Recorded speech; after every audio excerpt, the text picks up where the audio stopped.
Students, today we will discuss NEET Abhyas Test 59 Chemistry Solution. There are 45 questions in this question paper, and out of which 36 to 37 questions are very straightforward and simple marking answers. So we will start from question number 1.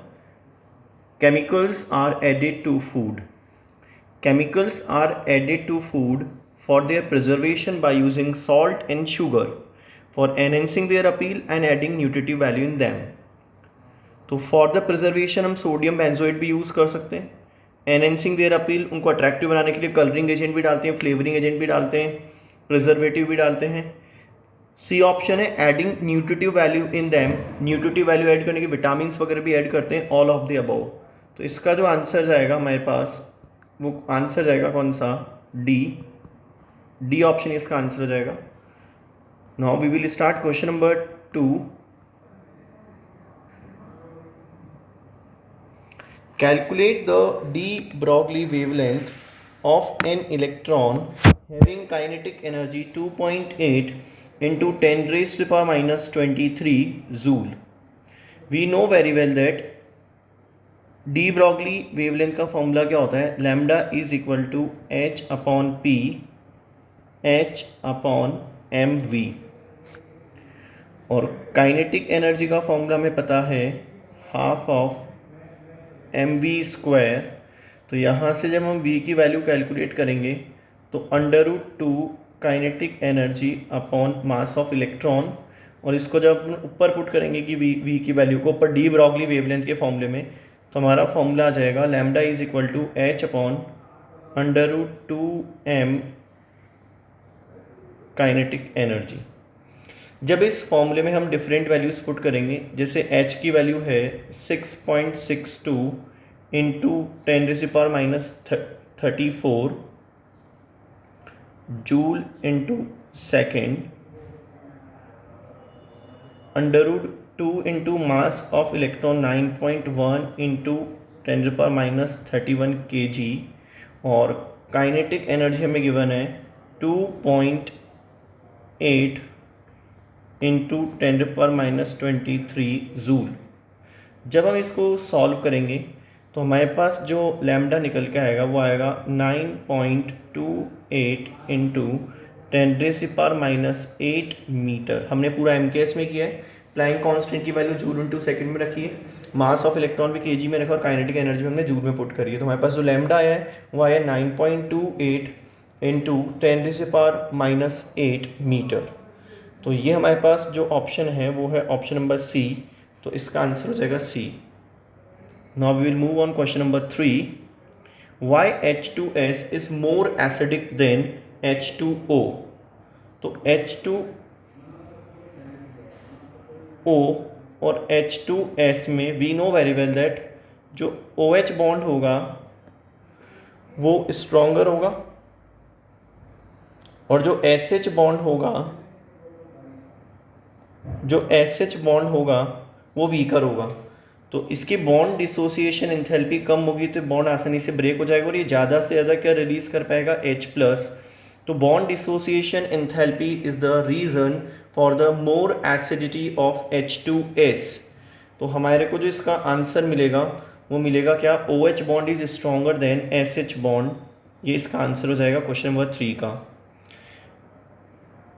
Now question number 4. Bond order depends on the number of electrons in the bonding and anti-bonding molecular orbitals. Which of the following statement about bond order is correct? Bond order का formula क्या होता है? Number of electrons in bonding orbitals minus number of electrons in anti-bonding orbitals divided by 2. तो bond order 0 भी हो सकता है, positive value भी हो सकती है, नेगेटिव वैल्यू भी हो सकती है, फ्रैक्शनल वैल्यू भी हो सकती है. ठीक है, तो इसका आंसर हो जाएगा अपने पास C. Can assume any positive or integral fractional value including 0. आप एग्जाम्पल भी देख सकते हो, जैसे O2 का बॉन्ड ऑर्डर 1 होता है. ठीक है, Ne2 एग्जिस्ट नहीं करता, He2 भी एग्जिस्ट नहीं करता. आपसे एग्जाम में पूछा जाए He2 एग्जिस्ट क्यों नहीं करता? क्योंकि इसका बॉन्ड ऑर्डर कितना आएगा? जो बॉन्ड ऑर्डर की वैल्यू आएगी वो इसकी कितनी आएगी, 0 आएगी। तो 0 वैल्यू भी हो सकती है, इंटीग्रल वैल्यू भी हो सकती है, फ्रैक्शनल, तो इसका आंसर हो जाएगा C. Now we will move on question number 5। Which compound is produced when fluorine react with water. Fluorine एक बहुत ही अच्छा ऑक्सीडाइजिंग एजेंट होता है, आपको इसको इस तरीके से समझना चाहिए। यहाँ पे ऑक्सीजन -2 ऑक्सीडेशन स्टेट में है, तो फ्लोरीन इससे इलेक्ट्रॉन खींचेगा, तो यहाँ पे ऑक्सीजन 0 में चल जाएगा, तो यहाँ पे O2 फॉर्म हो जाएगा और साथ में क्या फॉर्म होगा, HF। आप अगर इसको बैलेंस करना चाहते हैं यहाँ पे 2 लिख दें, यहाँ पे भी आप 2 मेंशन कर सकते हैं, 4 मोल्स ऑफ HF आ जाएगा यहाँ पे।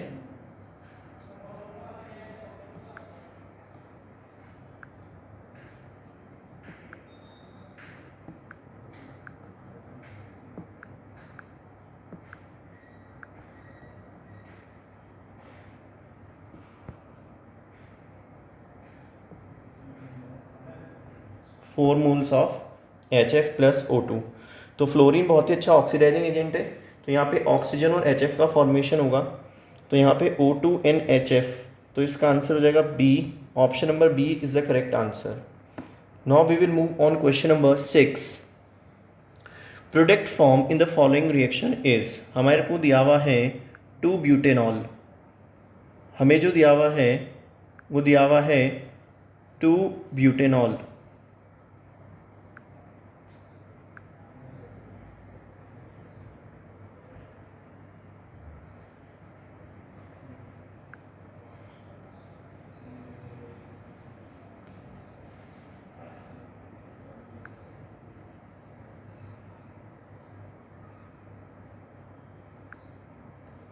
टू ब्यूटेनॉल का फॉर्मूला हमारे पास, और H2SO4 के साथ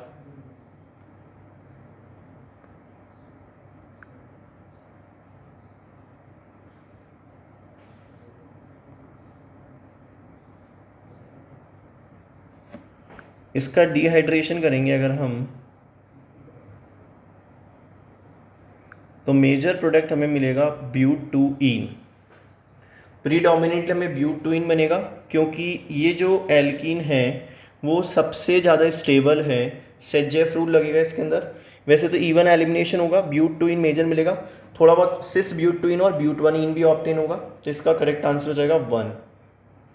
ठीक है, तो यहाँ पे ये अल्कोहल का डिहाइड्रेशन है, इवन एलिमिनेशन होगा, सॉरी सेजेफ रूल नहीं लगेगा, बट वो एल्कीन ज़्यादा फॉर्म होगी जो सबसे ज़्यादा स्टेबल होगी, तो ये ब्यूटूइन जो हाइपर कॉन्जुगेशन के कारण सबसे ज़्यादा स्टेबल है। इसके बाद question number 7। What is the 2/3 life of A first order reaction having rate constant 5.48 into 10⁻14 second inverse. तो हमारे पास जो फॉर्मूला होता है वो होता है K is equal to 2.303 upon T log of initial concentration upon final concentration.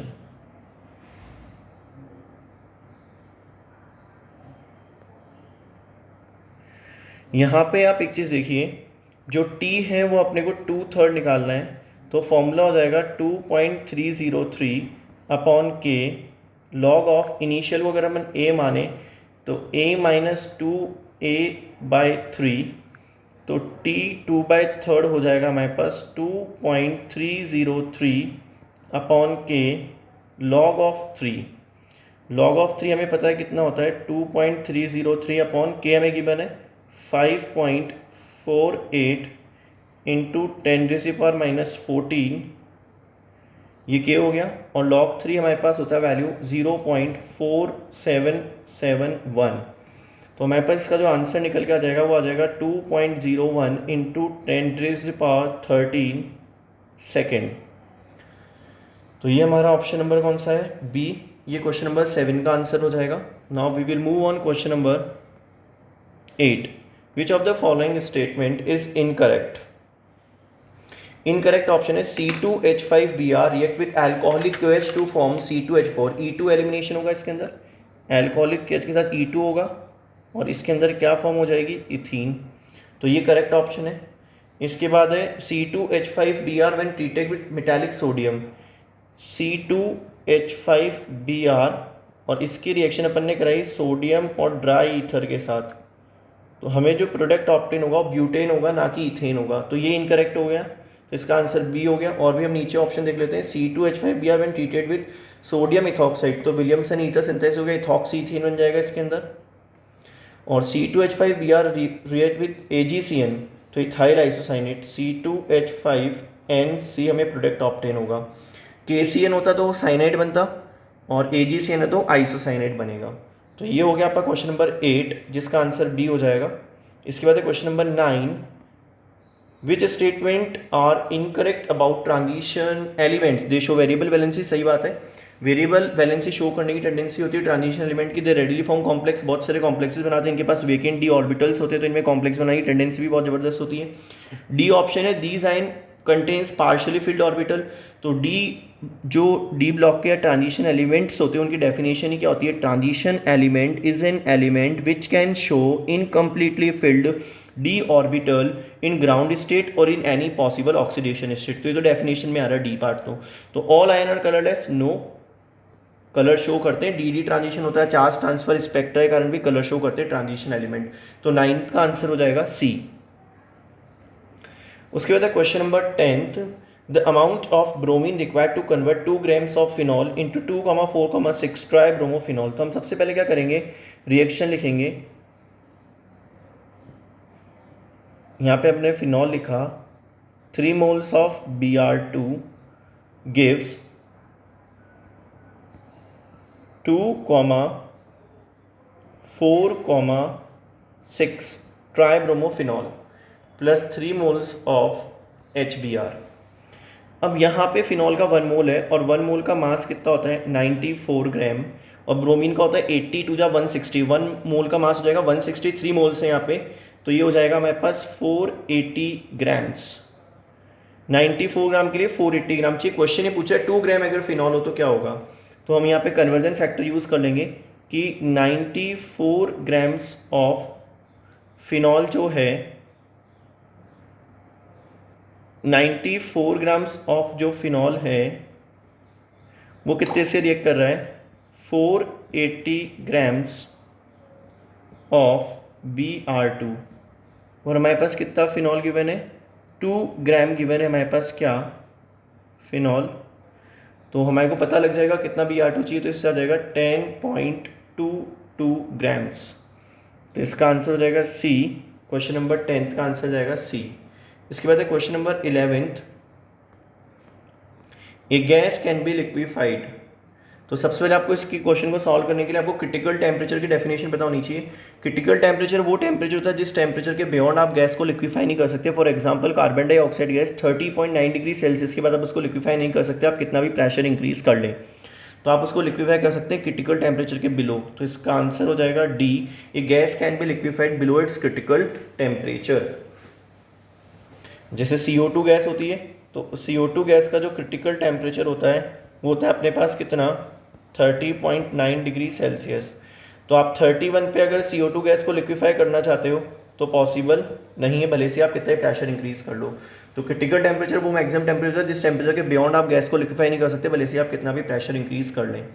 इसके बाद है question number 12th, is in solid state as well as in solution of non-polar solvents such as benzene, aluminum chloride exists as dimer Al2Cl6 when it dissolve in water it gives। तो water के अंदर dissolve करोगे aluminium को तो complex formation होगा, acidic. हम पढ़ते हैं जो Al2O3 होता है वो क्या होता है, एम्फोटेरिक ऑक्साइड होता है। और एम्फोटेरिक ऑक्साइड्स क्या होते हैं, जो एसिड से भी रिएक्शन कर लेते हैं और बेस से भी रिएक्शन कर लेते हैं। तो एसिडिक मीडियम में और बेसिक मीडियम में, एसिडिक मीडियम में कौन सा कॉम्प्लेक्स बनाता है, AlH2O6 प्लस, और बेसिक मीडियम के अंदर बनाता है एल्यूमिनेट आयन फॉर्म करता है ये AlOH4 माइनस, ये एल्यूमिनेट आयन है। तो ये कॉम्प्लेक्स फॉर्म होगा वाटर के अंदर, तो इसका आंसर हो जाएगा बी, क्वेश्चन नंबर 12 का। इसके बाद question number 13, acetophenol can be prepared by which of the following methods. सबसे पहले है ऑक्सीडेशन ऑफ फिनाइल इथेनॉल। तो सबसे पहले फिनाइल इथेनॉल अपने पास हो जाएगा क्या,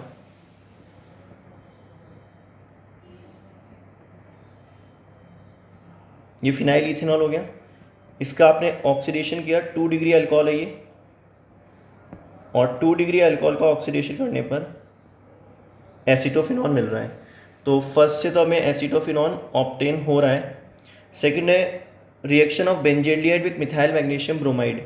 बेंजेल्डिहाइड होता है PHCHO, और इसकी रिएक्शन अगर आप कराओगे CH3MgBr से तो आपको प्रोडक्ट क्या ऑब्टेन होगा, alcohol.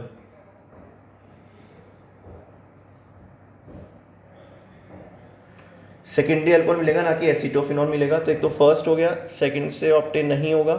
फिडेलक्राफ्ट reaction of benzene with acetyl chloride. तो आपको बताइए कि अगर हम फिडेलक्राफ्ट रिएक्शन की बात करें,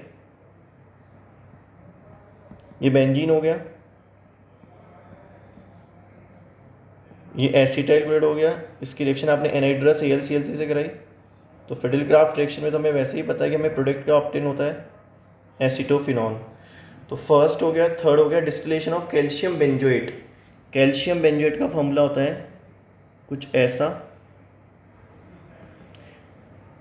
इसको अगर आप डिस्टिलेशन करोगे, इसका हीटिंग करोगे, तो आपको बेंजोफिनॉन मिलेगा, ना कि एसीटोफिनॉन मिलेगा। तो ये भी नहीं हो गया। तो इसका आंसर हो गया 1 और 3। तो C ऑप्शन इसका आंसर हो गया क्वेश्चन नंबर 13 का। 13 के बाद हम बात करें क्वेश्चन नंबर 14 की। The relative abundance of two isotope of an element with atomic weight 85 and 87 is 75% and 25% respectively. Then calculate the average atomic weight of element. तो 85 वाला तो है 75% और 87 वाला है 25%। इसे हम कैलकुलेट करेंगे तो हमारे पास आ जाएगा 85.5। तो इसका आंसर हो जाएगा B। 14 के बाद है 15th, which given compound can be reduce with zinc and HCl। Zinc और HCl यूज़ होता है किसमें, क्लीमेंसन रिडक्शन में। तो क्लीमेंसन रिडक्शन होता है एल्डिहाइड और कीटोन का, इसमें कीटोन एक ही है जो कि है ब्यूटेन 2 ऑन। तो अगर आप ब्यूटेन 2 ऑन का क्लीमेंसन रिडक्शन करोगे जिंक अमलगम और HCl, तो आपको ब्यूटेन ऐसे प्रोडक्ट ऑब्टेन होगा। तो 15 का D हो जाएगा। इसके बाद हम बात करते हैं question number 16, which given pair of metals can be dissolve in NaOH। तो एल्यूमिनियम और जिंक NaOH के साथ बनाएगा soluble complex ZnOH whole 4 2-। ZnOH whole 2 इसका तो वाइट PPT होता है जो कि जिंक 2 प्लस अमोनियम हाइड्रोक्साइड के साथ बनाएगा। बट अगर हमने जिंक हाइड्रोक्साइड के साथ यहाँ पे NaOH लिख दिया एक्सेस में, तो ये सल्यूबल कॉम्प्लेक्स बनाएगा। ऐसे ही एल्यूमिनियम क्या बना लेता है, जो एल्यूमिनियम होता है वो भी NaOH के साथ AlOH होल 4 माइनस बना लेता है। तो इसका आंसर हो जाएगा B। सल्यूबल हो जाएगा एल्यूमिनियम NaOH के साथ, जैसे बेयर्स प्रोसेस वगैरह में हम सल्यूबल करते हैं बेयर्स रिएजेंट के साथ, एल्यूमिनेट आयन फॉर्म हो जाएगा। तो NaOH के अंदर जिंक घुल जाएगा और एल्यूमिनियम घुल जाएगा। तो 16 का आंसर हो जाएगा B। 16 के बाद हम बात करें क्वेश्चन नंबर 17 की। The correct explanation for the effect of catalyst on the rate of reversible reaction. तो कैटलिस्ट क्या करता है बेटा, जैसे हमारे पास कोई भी रिएक्शन हमारे पास गिवन है कुछ ऐसी, तो ये तो आपका हो गया पोटेंशियल एनर्जी, ये हो गया आपका रिएक्शन कोऑर्डिनेट। तो कैटलिस्ट उसको एक ऑल्टरनेट पाथवे से लेकर जाएगा जिसका एक्टिवेशन बैरियर कम होगा। तो इसका आंसर हो जाएगा it provides a new reaction pathway of low activation energy. तो इसका आंसर क्या हो जाएगा बेटा, C हो जाएगा, क्योंकि कैटलिस्ट क्या करेगा, एक ऑल्टरनेट पाथ प्रोवाइड करता है रिएक्शन को ताकि रिएक्शन ऑल्टर हो जाए। 17 के बाद है 18th, फिनॉल की रिएक्शन है पहले NaOH के साथ। तो हमने सबसे पहले यहाँ पे फिनॉल लिख दिया और इसकी रिएक्शन NaOH के साथ। तो सबसे पहले क्या फॉर्म होगा, सॉल्ट फॉर्म होगा। सबसे पहले सॉल्ट बनेगा O- और Na+, फिर इसकी रिएक्शन होगी CO2 के साथ, कोलवे रिएक्शन है, और फिर एसिडिफिकेशन होकर सैलिसाइलिक एसिड फॉर्म हो जाएगा। कोलवे रिएक्शन है OH और COOH। सैलिसाइलिक एसिड अपने पास कौन सा ऑप्शन है, D ऑप्शन है। इस रिएक्शन का नाम क्या है, कोलबेज रिएक्शन, जो कि आपने फिनॉल के अंदर पढ़ी होगी। ठीक है, इसके बाद है next question, question number 19। In an orbital complex the pair of d orbital involve d2sp3 hybridization, केवल वही दो डी ऑर्बिटल पार्टिसिपेट करते हैं जिसमें लोब्स जो होती है वो एक्सिस पे प्रेजेंट होती है। तो ये जो शेप है वो किसका हो जाएगा, d x square dash y square का, जिसमें जो लोब्स है वो ऑन द एक्सिस है। और ये जो शेप है वो किसका हो जाएगा, डी जेड स्क्वायर का, और इसमें भी लोब्स ऑन द एक्सिस हैं। तो इसका आंसर हो जाएगा A d x square dash y square and d z square 19th का। इसके बाद हम मूव करते हैं क्वेश्चन नंबर 20 के ऊपर। The relationship between K s p and solubility for a sparingly civil binary electrolyte. हमने एक बाइनरी इलेक्ट्रोलाइट को कोई भी आप एग्जाम्पल ले लो तो उसके लिए रिलेशन आएगा K s p is equal to s square, जैसे बेरियम सल्फेट हुआ, ए जी सी एल हुआ, ऐसे बाइनरी कंपाउंड हो तो एस इज इक्वल टू हो जाएगा under root of K s p. तो इसका हो जाएगा option number C. Question number 21 है the colour of transition metal is due to d d transition. एक चार्ज ट्रांसफर के कारण कलर शो करते हैं, एक डी डी ट्रांजिशन का कलर शो करते हैं। तो 21 का हो जाएगा ए। उसके बाद है question number 22, one on heating a mixture of 1 mole of containing lithium carbonate and K2CO3। Lithium plus का साइज़ बहुत छोटा होता है, उसकी पोलराइजेशन पावर बहुत ज़्यादा होती है, इसलिए लिथियम कार्बोनेट अनस्टेबल होता है और बहुत जल्दी कन्वर्ट होता है किसके अंदर, लिथियम ऑक्साइड के अंदर Li2O एंड कार्बन डाइऑक्साइड में। और K2CO3 बहुत थर्मली स्टेबल है तो उसका डिकम्पोजिशन नहीं होगा। तो अगर हम इसको बैलेंस करने जाएं तो 1 मोल से 1 मोल ही मिल रहा है हमें, तो इसका आंसर क्या हो जाएगा, बी। ये बैलेंस्ड इक्वेशन, ये हीटिंग का साइन है Li2O CO3, ठीक है, तो इसका आंसर बी हो जाएगा। 23 पे आ रहे हैं अब हम। Ethyne CH triple bond CH और इसकी रिएक्शन है किससे, बेरियम साइनाइड कैटलिस्ट है और HCN का एडिशन कराना है। तो एडिशन करा दें आप इलेक्ट्रोफिलिक एडिशन की तरह, एक बार H इधर एक बार CN इधर, विनाइल साइनाइड। तो इसका आंसर हो जाएगा डी। वैसे ये रिएक्शन आपके सिलेबस में नहीं है तो बी केयरफुल, ऐसे क्वेश्चंस एग्जाम में नहीं आएंगे, आप स्ट्रेस मत लेना, टेंशन मत लेना, ठीक है। इसके बाद है 24th, for the valence electron of rubidium. Rubidium होता है हमारे पास Rb, जिसका इलेक्ट्रॉनिक कॉन्फ़िगरेशन आएगा 5s1 आउटर मोस्ट शेल का। तो n तो 5 होना ही है और s के लिए L M दोनों ही 0 होते हैं, तो इसका ऑप्शन हो जाएगा B। जो s होता है उसके लिए L और Ml दोनों ही 0 होते हैं, तो इसका ऑप्शन हो जाएगा B 24th का। रूबिडियम 5s1 s ब्लॉक का एल्कली मेटल है ये, तो 5s1, ठीक है। इसके बाद है 24th के बाद question number 25th, IUPAC name. तो principal functional group carboxylic acid है 1 2 3 4 5, 4 पे हाइड्रोक्सी पेंटोनिक एसिड, तो इसका आंसर ए हो जाएगा। OH का प्रीफिक्स यूज होगा क्योंकि प्रिंसिपल ग्रुप कार्बोक्सिलिक एसिड है, उसका सफिक्स यूज होगा, तो ये हो जाएगा 4 हाइड्रोक्सी पेंटोनिक एसिड। 25th के बाद 26, द पेयर ऑफ, ये वापस से क्वेश्चन रिपीट हो गया, d x square dash y square और डी जेड स्क्वायर। उसके बाद question number 27, which is an example of condensation polymer. PVC vinyl chloride के एडिशन पॉलीमराइजेशन से बनेगा, टेफ्लॉन टेट्राफ्लोरोइथीन के एडिशन पॉलीमराइजेशन से बनेगा, पॉलीस्टाइरिन स्टाइरिन के एडिशन पॉलीमराइजेशन से बनेगा। तो इसका आंसर क्या हो जाएगा, डेक्रॉन। डेक्रॉन एक कंडेंसेशन पॉलीमर है जिसके अंदर 2 टाइप की आइडेंटिटी प्रेजेंट होती है, किसकी, रिएक्टेंट की। 27 के बाद हम बात करते हैं 28 की। What is the want of factor of sodium phosphate Na3PO4।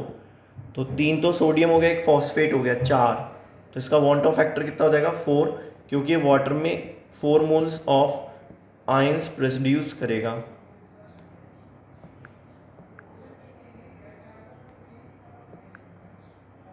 ठीक है, तो ये हो जाएगा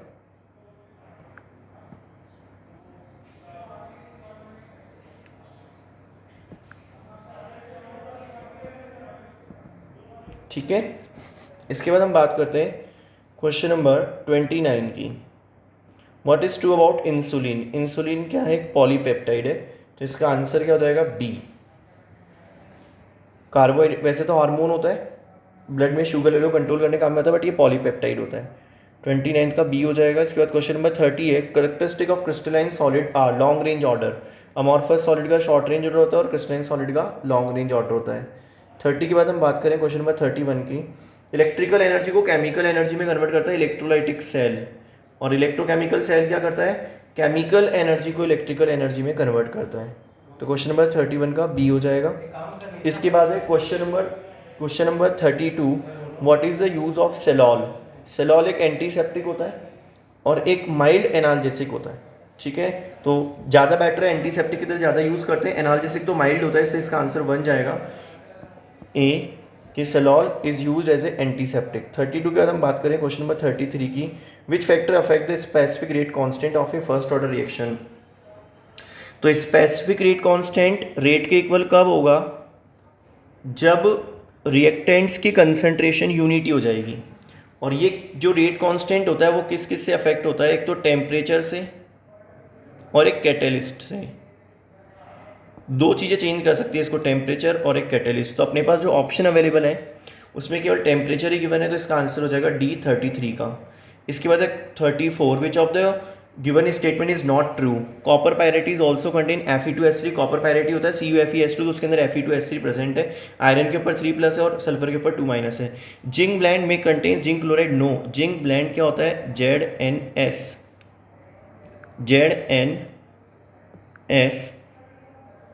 ये होता है हमारे पास क्या, जिंक ब्लेंड। तो इसका नॉट ट्रू पूछा तो इसका आंसर क्या हो जाएगा, बी। गोल्ड नेटिव स्टेट मिलता है। सिल्वर ग्लास क्या होता है, Ag2S। सिल्वर ग्लास का फॉर्मूला क्या होता है बेटा, Ag2S। 34 का हम बात करते हैं question number 35, in a closed vessel a mixture of 2 moles of carbon monoxide, 2 moles of carbon monoxide plus O2 gives 2 moles of CO2। तो यहाँ पे हो जाएगा, ये भी गैस है, ये भी गैस है और ये भी गैस है। तो जो डेल्टा Ng जो होगा वो हो जाएगा 2 - 3 इज इक्वल टू -1, और डेल्टा H क्या होता है, is equal to delta E plus delta N gas of RT। और इसकी नेगेटिव वैल्यू है, तो डेल्टा E जो होगा वो ज़्यादा होगा किससे, डेल्टा H से, क्योंकि हमारा डेल्टा N ऑफ गैस क्या माइनस है, तो डेल्टा E जो होगा वो ग्रेटर होगा किससे, डेल्टा H से। तो 35 का आंसर हो जाएगा बेटा सी। इसके बाद है question number 36, calculate the total number of possible isomer including stereo isomer for the complex including given compound. अब बेटा इसका आंसर NTA ने गलत दिया हुआ है, NTA ने इसका आंसर 6 दिया हुआ है, बट इसका आंसर 4 होगा। अब क्यों होगा वो आप ध्यान से सुनना कि इसके कौन कौन से कॉम्प्लेक्सेस पॉसिबल हैं। सबसे पहला जो कॉम्प्लेक्स पॉसिबल है वो है CuNH3 होल 4 और PtCl4। सबसे पहला तो ये हो जाएगा। दूसरा जो पॉसिबल होगा वो होगा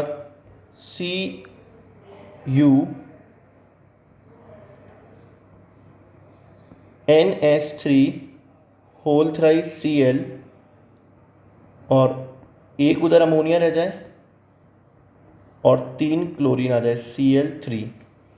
जो थर्ड पॉसिबल होगा वो होगा CuNH3 Cl3 और इधर आ जाएगा PtNH3 होल थ्राइस Cl। और लास्ट पॉसिबल होगा CuCl4 और PtNH3 होल 4। ये 4 पॉसिबल है। देखिए बेटा एक बात ध्यान से सुनना कि इसमें ये जो दो टाइप के कॉम्प्लेक्सेस के ऐसे एक सिंगल कंपाउंड होता है, उसमें उसके ऊपर कुछ चार्ज आना चाहिए। अगर आप ये सोच रहे हो कि 2 अमोनिया और 2 क्लोरीन इधर आ जाए और 2 उधर आ जाए, 2 उधर आ जाए, तो पॉसिबल नहीं है, क्योंकि उनके ऊपर फिर चार्ज ही नहीं आएगा, तो उनके बीच में फोर्स ऑफ अट्रैक्शन कैसे होगा। इनको ब्रेक करोगे आप दोनों कंपाउंड को, तो इसके ऊपर 2+, के ऊपर 2- ऐसे ब्रेक हो सकते हैं। ये दो कॉम्प्लेक्सेस तभी मर्ज रहेंगे जब इनके ऊपर कोई चार्ज रहे। अगर आपने CuNH3 होल ट्वाइस Cl2 और PtNH3 होल ट्वाइस Cl2 कर दिया तो दोनों ही न्यूट्रल हो जाएंगे, उनके बीच में फोर्स ऑफ अट्रैक्शन ही नहीं रहेगा। तो इसका आंसर 4 होगा। NTA ने इसका आंसर गलत दिया हुआ है, क्योंकि ऐसे दो कॉम्प्लेक्सेस तभी एक दूसरे से जुड़ सकते हैं जब उनके ऊपर कोई चार्ज होता है, और इन सबके ऊपर चार्ज है जो मैंने अभी यहाँ पे लिखे हैं। बाकी जो NTA ने दिए उसमें बिल्कुल भी चार्ज प्रेजेंट नहीं है, तो NTA का आंसर रॉन्ग है। तो 36 का आंसर बी जाएगा। Now we will move on question number 37, diprotic acid among the following are. तो डाइप्रोटिक एसिड जिसमें 2 आयोनाइजेबल प्रोटॉन होंगे, तो H3PO3। तो इसका आंसर हो जाएगा ए। 37 का। इसके बाद है क्वेश्चन नंबर 38, Mn2 प्लस क्या होता है, ऑर्गन 3d5 4s0। 3d5 क्या हो जाएगा, कितने अनपेड इलेक्ट्रॉन हो जाएंगे इसमें, 1 2 3 4 5, तो इसका आंसर हो जाएगा डी। उसके बाद है question number 39, hyper conjugation is best describe by.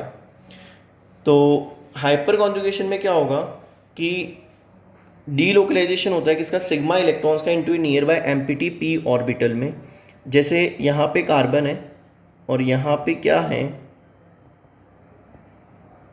ये मिथाइल ग्रुप है, इस पे पॉजिटिव चार्ज है, ये अनहाइब्रिडाइज पी ऑर्बिटल है, तो यहाँ से इलेक्ट्रॉन डेंसिटी डोनेट हो रही है, सिग्मा इलेक्ट्रॉन डेंसिटी है ये वाली, ये सिग्मा इलेक्ट्रॉन डेंसिटी है और इस अनहाइब्रिडाइज पी ऑर्बिटल में डोनेट हो रही है। तो delocalization of sigma electron in nearby empty orbital, तो ये हो जाएगा अपना आंसर इसका बी। अच्छा क्वेश्चन है ये कि हाइपर कॉन्जुगेशन, हम कार्बोकेटाइन की स्टेबिलिटी हाइपर कॉन्जुगेशन से बेस्ट डिस्क्राइब करते हैं, सिग्मा इलेक्ट्रॉन डेंसिटी ट्रांसफर हो रही है अनहाइब्रिडाइज पी ऑर्बिटल में। इसके बाद है question number 40, Freundlich adsorption isotherm x/m P1/n के डायरेक्टली प्रोपोर्शनल होता है प्रेशर के, जहाँ पे n की वैल्यू जो होती है वो 1 से ज़्यादा होती है, तो 40 का आंसर क्या हो जाएगा, डी। इसके बाद है which behaviour of bromine is explain the reaction given below. तो इसमें ब्रोमीन 0 है, इसमें +1 है और इसमें -1 है, तो बोथ ऑक्सीडाइज एंड रिड्यूस, इसका आंसर क्या हो जाएगा, 0। इसके बाद है question number 42, based on the data given below for the electrode potential reducing power of Fe2+ aluminium bromide will increase in the order of. ये सब रिडक्शन पोटेंशियल है क्योंकि इसमें इलेक्ट्रॉन्स गेन हो रहे हैं, रिडक्शन पोटेंशियल जितना कम होता है उतनी उसकी रिड्यूसिंग पावर ज़्यादा होती है। एल्यूमिनियम का E0 सबसे कम है -1.66 वोल्ट, तो इसकी रिड्यूसिंग पावर सबसे ज़्यादा होगी एल्यूमिनियम, देन उसके बाद वैल्यू आएगी Fe2+ और फिर Br-, यानी ऑप्शन ए। E0 जितना कम होता है उसकी रिड्यूसिंग पावर उतनी ज़्यादा होती है, तो एल्यूमिनियम की सबसे ज़्यादा, देन होगी Fe2+ की, देन होगी Br- की, तो इसका ऑप्शन हो जाएगा ए। 42 की हम बात कर रहे हैं 43 की, when 20 gram of naphthoic acid is dissolve in 50 gram of benzene, KF given a freezing point depression of 2 Kelvin is observed, the want of factor I is। तो बेटा हमारे पास जो फॉर्मूला होता है वो क्या होता है, delta T F is equal to IKFM।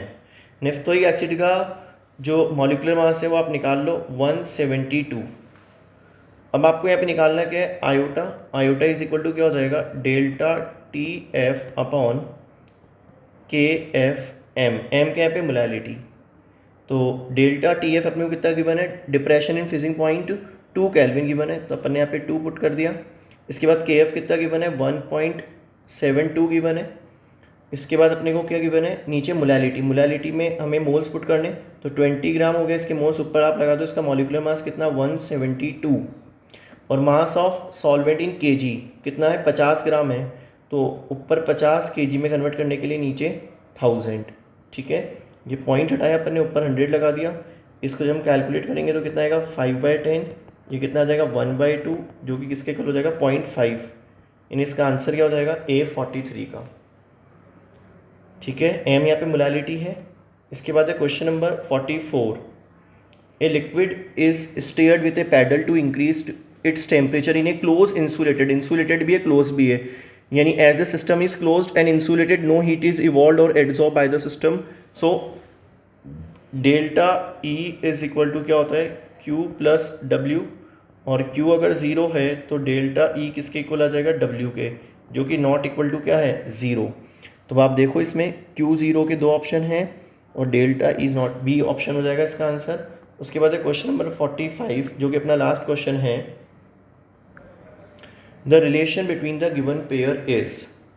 अब आप देखिए एक चीज़ कि इसमें Br दोनों में सेम है, ये Br, ये वाला Br और ये वाला Br सेम है, इसको होल्ड करके रोटेट किया हुआ है। तो हम एक बार क्या करते हैं, इसको रोटेट करने की ट्राई करते हैं, मॉलिक्यूल, इसको रोटेशन दिया मैंने Br को होल्ड करके,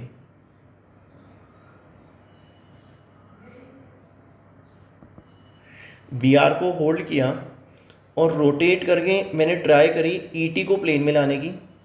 तो जब ET पीछे से प्लेन में आएगा तो H टूवर्ड्स आ जाएगा और M ही पीछे चल जाएगा। अगर इन दोनों का आप ध्यान से देखें तो इसमें टूवर्ड्स एम ई है, इसमें अवे एम ई है, इसमें अवे एच है, इसमें टूवर्ड्स एच है।